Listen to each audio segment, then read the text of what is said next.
Hey everyone, welcome back to the channel. If you've been following the Indo-Pacific at all, you'll know that few places on Earth are as tense right now as the waters around Taiwan, and few relationships matter more than the one between Washington and Tokyo.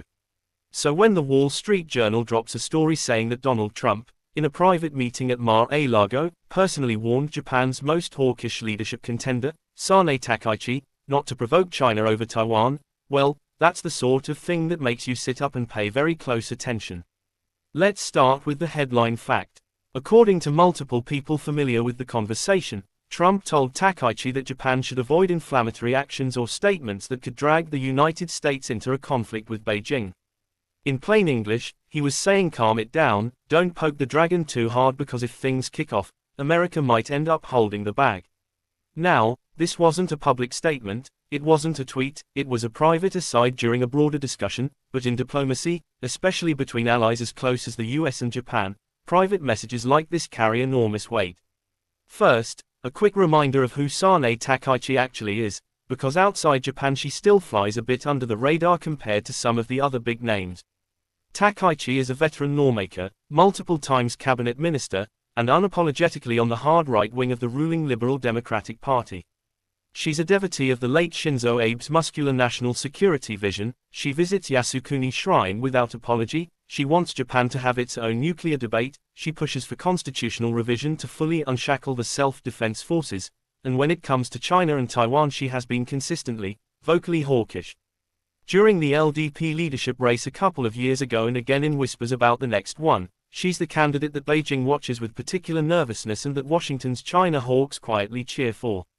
If Takaichi ever becomes prime minister, most analysts expect Japan's already accelerating military build-up to go into overdrive and for Tokyo to take an even more forward-leaning posture on Taiwan's defense. So the irony here is thick. You have one of the most anti-China politicians in East Asia sitting down with Donald Trump, the man who launched the first trade war on Beijing, who moved the US embassy to Jerusalem style on Taiwan recognition gestures, who loves talking about how Xi Jinping respects strength, and instead of egging her on, Trump is reportedly the one pumping the brakes. Don't provoke them, he says. That's a remarkable moment. Now, to understand why Trump said this, we probably need to go back to his first term and look at his genuinely ambivalent record on Taiwan. Yes, he sold them billions in arms, he sent high-level officials, he started the whole strategic ambiguity is dead conversation, but he also repeatedly mused aloud about whether the United States should really be the one footing the bill for everyone else's defense. Remember the interviews where he complained that Taiwan was taking America's semiconductor business and suggested they should pay protection money. Or the famous Axios interview where he drew parallels between Taiwan and Ukraine, implying both were a long way away and maybe not automatically worth American blood. Trump has never been a neoconservative interventionist. His instinct has always been much closer to offshore balancing, keep the allies strong enough that they handle their own neighborhood and only step in if the big threat, China, actually tries global or regional hegemony. From that lens, telling Takaichi to cool it makes perfect sense. Japan dramatically expanding its military capabilities, check, Trump loves that. Japan spending 2%, soon maybe 3% of GDP on defense, wonderful. Japan developing standoff strike weapons that can hit the Chinese mainland, go right ahead.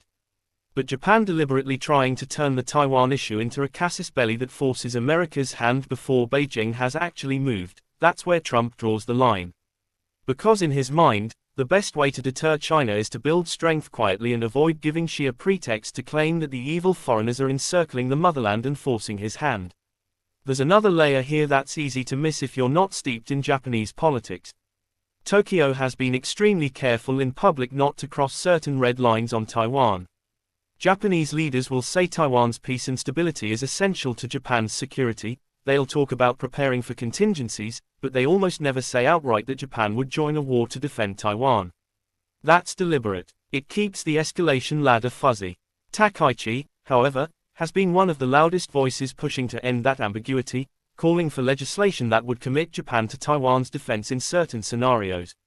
So when Trump warns her privately, he's effectively telling the entire Japanese right-wing establishment, we like what you're doing on rearmament, but don't sprint ahead of us on the political commitment, because we might not follow. This also fits into a pattern we're already seeing as Trump staffs up for a second term.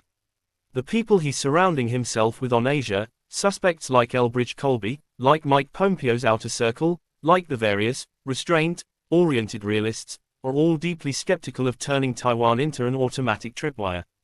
They want a porcupine Taiwan that can fight long enough for America to decide, not a situation where day one of any crisis Japan or someone else has already dragged the United States in.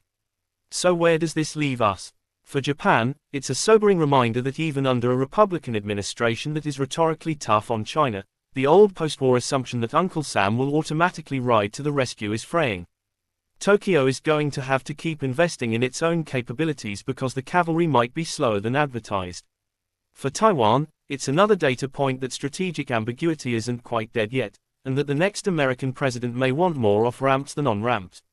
And for Beijing, ironically, this might actually be welcomed in the short term, because anything that slows the momentum toward a clear US-Japan-Taiwan military bloc gives Xi more time. Look, I'm not saying Trump is soft on China, far from it. But his version of hardness has always been economic, technological, and about making allies carry their weight, not necessarily writing blank checks for hot war over every island and strait. This private warning to Sanae Takaichi feels like the clearest signal yet of how he intends to play it in a second term: strength yes, provocation no, and definitely no free rides. What do you think? Is Trump right to urge restraint here, or should the United States and its allies be drawing brighter red lines to deter Xi?